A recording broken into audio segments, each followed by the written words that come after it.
Keputusan Presiden Joko Widodo memberikan izin usaha pertambangan khusus kepada badan usaha yang dimiliki ormas keagamaan tetap diberlakukan. Izin soal pengelolaan tambang oleh ormas keagamaan tertuang dalam Peraturan Pemerintah Nomor 25 Tahun 2024 tentang perubahan atas Peraturan Pemerintah Nomor 96 Tahun 2021 tentang pelaksanaan kegiatan usaha pertambangan mineral dan juga batu bara. Dalam keterangan persnya di kantornya di Jakarta, Menteri Investasi Bahlil Lahadalia mengatakan pembuatan peraturan pemerintah sudah melewati kajian akademis dan diskusi mendalam yang hasilnya dibawa ke rapat terbatas bersama Presiden.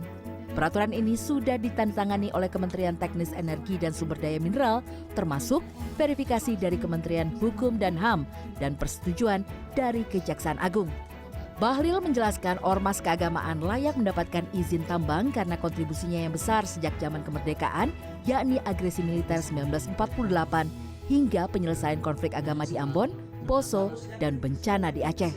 Sehingga Presiden melakukan redistribusi izin usaha pertambangan agar jangan hanya dikuasai oleh pengusaha besar. Dalam beberapa tahun terakhir, saya mendapat banyak kritik. Kenapa IUP itu hanya dipakai untuk pengusaha nasional apalagi asing? Nah sekarang kita kasih kepada organisasi kemasyarakatan keagamaan. Yang kemudian nanti harapan kita hasilnya itu mengurangi beban dan sekaligus untuk menjalankan program-program keumatan.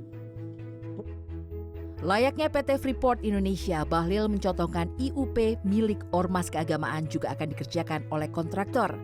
Bahlil juga meminta publik tidak khawatir ormas bakal merugi karena akan dipilih kontraktor yang profesional secara transparan dan tidak memiliki konflik kepentingan dengan Perjanjian Karya Pengusahaan Pertambangan Batubara PKP2B. Selain itu, IUP tidak dapat dipindah tangankan karena dipegang oleh koperasi masyarakat. Usaha itu dengan siapa? Nanti kita akan nemanin mengasistensi.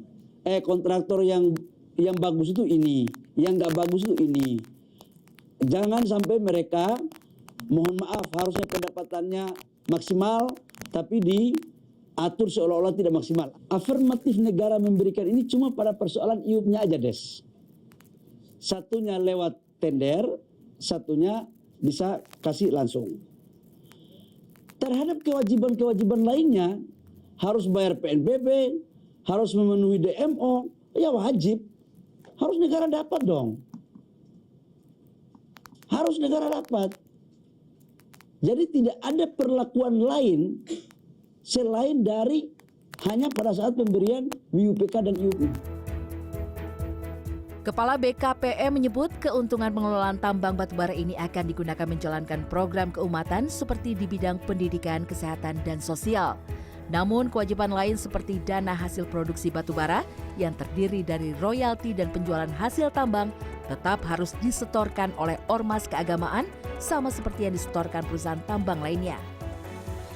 Desi Aritonang, Maria Oktober, Jakarta.